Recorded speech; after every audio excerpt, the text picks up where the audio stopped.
matter if you're 0-7 or 7-0. If you want one of these, listen up. It's time for the roster review. Quiet down, class, quiet down. Thank you. I know all of you have your Halloween parties to get to. As you can see, I'm quite festive myself. I have a faculty party I gotta get to after this. But I thought it was imperative to give you this information before week 8 so you can be prepared ending out the second quarter. Today we are doing a record review for the second quarter of the fantasy football season. As you recall, the last roster review we did the first quarter, and you might be wondering, why am I talking in quarters if you haven't seen that? Well, a lot of people look at the fantasy football season as one continuous game when in all reality, it's spread out into 4 separate quarters. The first quarter, weeks 1 through 4, that's after you drafted, you're feeling out your team, really trying to figure out what you got on your hands. Who's good, who's bad. The second quarter, the quarter that we're in currently, weeks 5 through 8, this is where you bolster your roster. You know your team's strengths and weaknesses. It's time to fix those. The third quarter, weeks 9 through 14, is playoff push. You are getting your team ready for the playoffs. And of course, weeks 15 through 17, it's the playoffs. Playoffs? I'm just trying to win a game and bolster your roster. We're in Q2. Strap in. We're only halfway through the season. And regardless of your record, you're still in it. It doesn't matter if you're 0-7 or 7-0. If you want one of these, listen up. It's time for the roster review. So at this point in the season, there have been 7 games played. So that means you have 7 potential records. At the bottom of the list, 0-7.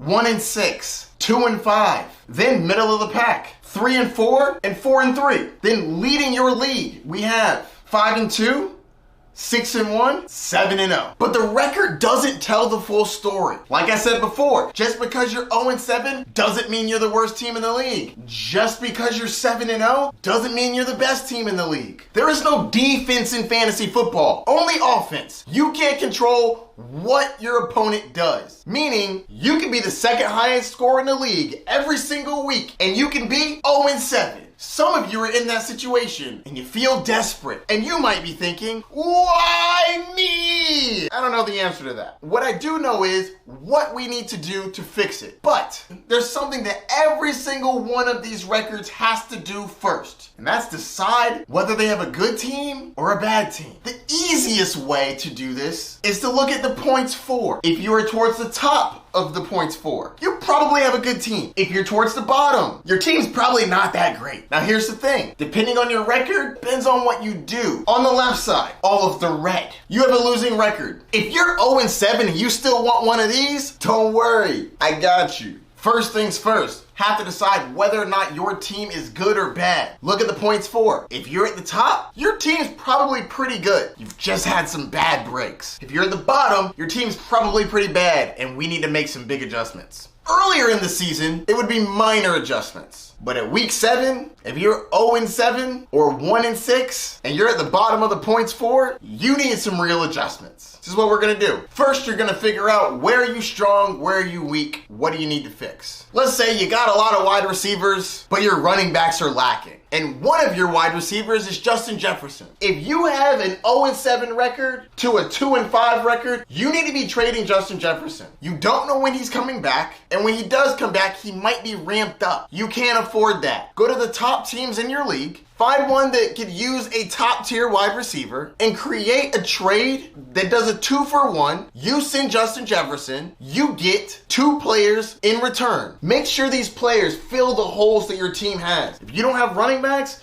you need to trade Justin Jefferson for a running back plus something else. You might not be able to stop there. You may also need to trade additional players. It's win or go home time now. No more playing around. You gotta win right now. If you have one of these records and your team is in the top half of points for, it's unfortunate, but it means that you've really just been unlucky. Your team's probably pretty good. So you don't need to make dramatic changes, but you may be doing a few things that could be holding you back. If you're in this situation, you probably have lost some matches by some small margins. If you're losing close matchups in fantasy football, here's 3 tips that will help you win those close ones. Are you active on the waiver wire? Are you streaming defenses? Are you playing defenses in bad matchups? Are you not checking the weather for your kicker? Side note, if your kicker is kicking with winds 20 miles an hour or higher, look to see if there's a kicker in a dome somewhere. This is advice for people with low points for and high points for. If you have players that are not elite and have a bad rest of season schedule, you want to trade those away and get players that have good schedules. Hopefully you already traded players like Brian Robinson off of your roster, but if you haven't, see if you can get really anything for him because the rest of the season, he has the 28th hardest schedule. You should be trying to get players with easy rest of season schedule, regular season schedule. When you're down here, you need to win every single game during the regular season. When you're down here, you're not thinking about playoffs. No.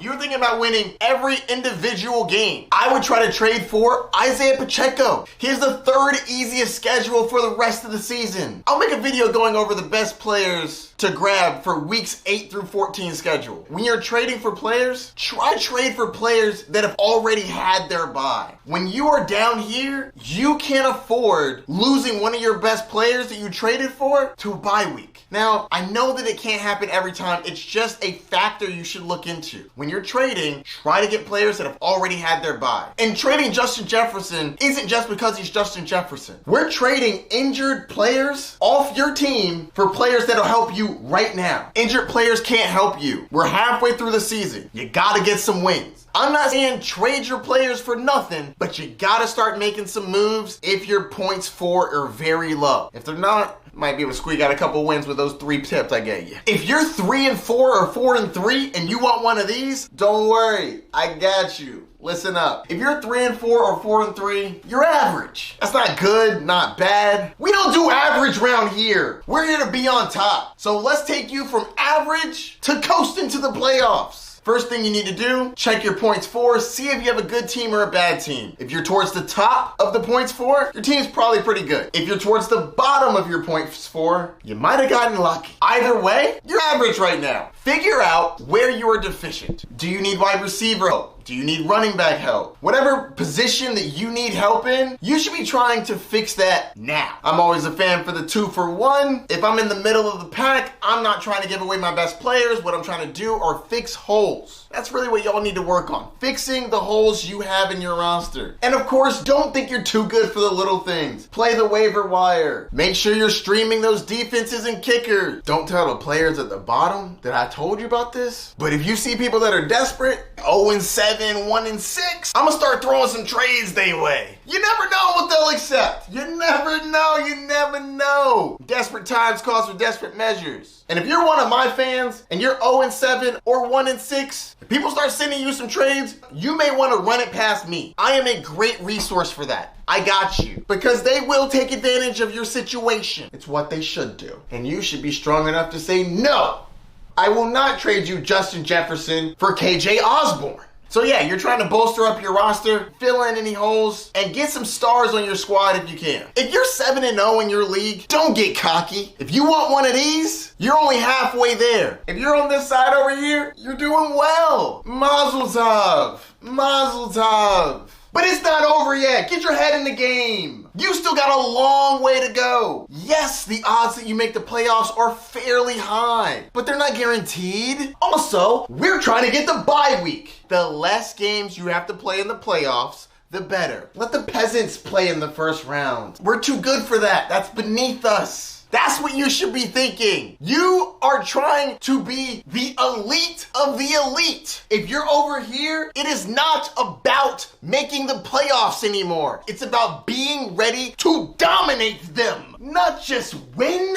What is this? Complacency. Injuries happen. You need to be ready. And I can already tell you, you're not. If you're 7-0, you're probably sitting on your couch, feet up, brewski in hand. You're not checking the waiver wire. You're not concerned with what the weather's like for your kicker. Well, you should be. But more importantly, you need to know if you got a good squad or not. That's number one. If you're over here and you're at the top of the list, you actually probably have a pretty good team. Good job. Congratulations. If you're at the bottom, you might be a lucky dog. You might have just skipped by with some middling teams. But it doesn't matter. What matters is this is where you are now. What are we gonna do? What you're going to do is, first, once you decide if your team is good or bad, you're gonna find those holes in your roster. What do you need to fix? Let's say you need a running back. Just how the teams at the bottom of the standings go to the people at the top of the standings when they want to trade their players. If you're at the top of this list, what you should do is go shopping. Every week, you should look and see who at the bottom of your league is most desperate for a win.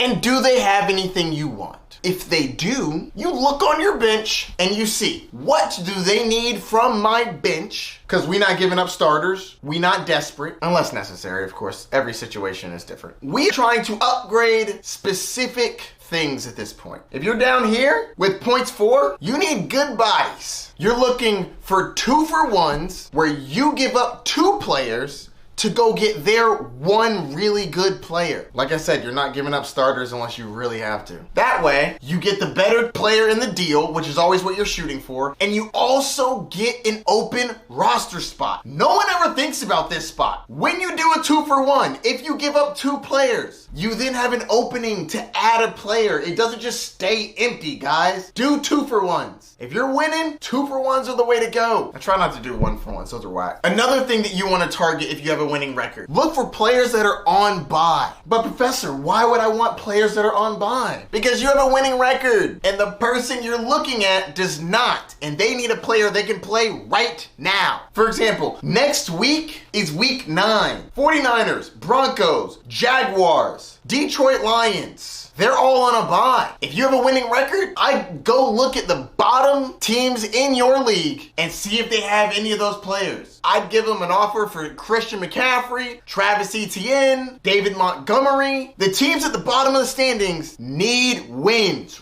right now. You'd be surprised what people would trade for when they were desperate. Desperate times calls for desperate measures. But when you're over here, you're not desperate. You got time. They don't. They might be more willing to trade. And lastly, if you're near the top of the standings and you're pretty sure you're going to make the playoffs, you need to start looking ahead. And I don't mean like a week or 2. It's about the playoffs, baby. You need to see who has good playoff matchups and target those players for a trade. For example, Austin Eckler has the easiest playoff schedule amongst all running backs. While the Austin Eckler manager is probably pretty disappointed in him and he's been banged up. We don't expect that to be the case in weeks 15 through 17. He's already talking in the media, trying to get his number called. He wants to get more involved, and I think that they do that. Go grab him. I will make a separate video going over the strength of schedule so that you know what players you should be going after for the playoffs.